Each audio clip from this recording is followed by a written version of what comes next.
We are fast approaching the next Austrian general election. Now, although Austria is not part of Germany itself, it is still a part of the German-speaking world, and there are some similarities and some differences between the two countries. And nonetheless, Austria is still an important country. It is an EU member state, so this election will determine its representation on the European Council. And so in this video, I want to kind of give an overview of the way the polls look, the way polling has looked, and also a recap of the EU election to kind of get an overview of what we can expect for the results of this election that will take place on the 29th of September.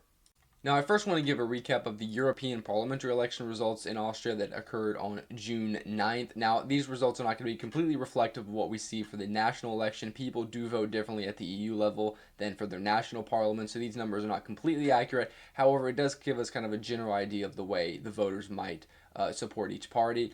And if we take a look at this result, we see the Freedom Party of Austria won 25.7%, up 8.5 from the election in 2019. This was the first time that the Freedom Party of Austria won first place in a nationwide election in Austria. The Austrian People's Party, the ÖVP, won second place, dropping 9.9 points, almost 10 points, winning second with 24.7. The Social Democrats suffered minor losses of around 0.7 and ended up in third place with 23.2. The Greens and the Liberal Neos Party both got around 10%, with the Communist Party getting around 2.9, failing to meet the threshold to win seats. Now, the Freedom Party of Austria is polling in first place. They were expected to win by a little bit more than they did, so they did underperform slightly, and the Austrian People's Party did do a bit better, but in the end, the Freedom Party did end up winning by around a point, and it was, as you can see, a very close race. The Freedom Party won, but very narrowly, and even the Social Democrats that came in third were only 2 points behind the largest party. And this has been kind of the case in recent Austrian politics. In a lot of states, you have a three-way race between the three main parties that have dominated Austrian politics. Now, for a quick comparison to those who aren't familiar, the Austrian People's Party is the main center-right Christian Democratic party. It is comparable to the CDU-CSU in Germany. The SPO is, of course, the equivalent of the SPD, a Social Democratic Party. The FPO is the more right-wing populist nationalist party, comparable to the AFD. It is to the right of the Austrian People's Party. Now, there are differences, of course. The parties are similar into their ideological fits. However, Austrian society, Austrian political environment is completely different, and alliances between, or coalitions to be formed between the Freedom Party and the Austrian People's Party have occurred in the past and are somewhat more mainstream than, for say, a coalition between the AFD and the CDU. So there are some differences in Austria. Some major differences in the political environment there, but that's kind of an overview of the EU election results. So a big victory, big milestone for the Freedom Party, and we see a kind of shift amongst the center right, from the center right to the more right wing Freedom Party. Now, if we take a look at the polls, we can see, of course, the Freedom Party is polling in first place pretty much in every single poll in this election, but not by a large margin. They're at around 27-28% leading, but the Austrian People's Party has kind of grown to around 24%. So they're at around a 4-point lead over the Austrian People's Party, and then the Austrian People's Party has around a 4-point lead over the Social Democrats, which are in third place. Then you have various parties, of course, the Greens and the Liberals, both around 10%. Now, if the Freedom Party wins first place, they will have a good position to put forward a chancellor. Their leader, Kikel, Herbert Kikel, will be their chancellor candidate, and he has stated that he wants to become chancellor. And of course, they can work with the Austrian People's Party or even the Social Democrats. That is not out of the question. There are some states that have had governments between the FPO and the SPO. Now, of course, there are differences between each of these parties. There is still controversy. The FPO is still seen as a party to the right. There are some people on the left that do not want to work with them.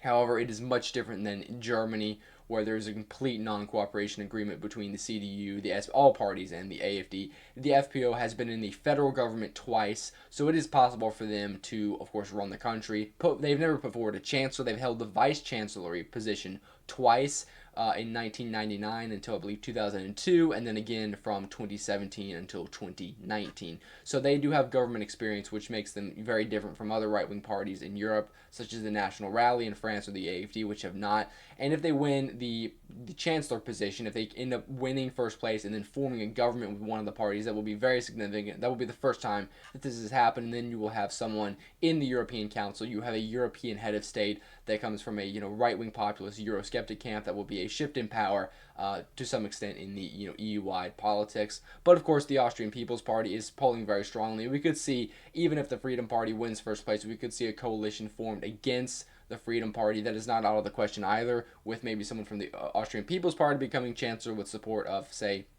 the Social Democrats or in the Greens, or including the Neos, the Liberal Party. So there are a lot of questions, but of course it will be determined on how big the FPO's victory or defeat is. If they can win by a large enough margin, they will pretty much solidify themselves as the clear party to have the first go at forming a government. However, if it's a bit closer, then the Austrian People's Party might be able to do that, and it's kind of up in the air. And this is interesting because in Germany, in this scenario, there wouldn't be really any chance for the AfD to run the country, and just Austria is just very different. So, I mean, the parties are comparable, the FPO, SPO, and ÖVP to the CDU, SPD, and AfD, but the nature of the political environment in Austria is completely different, and that's why some of the coalitions that are possible in Austria would not even be thinkable in Germany. So, as we can see, this is kind of a general overview of the polls, and once we get a bit closer, maybe in another week, I will do some more videos because we might see some more tightening in the polls. But as of now, the Freedom Party is expected to win, with the ÖVP in a close second, and then the SPO in third, followed by the various other parties. The Communist Party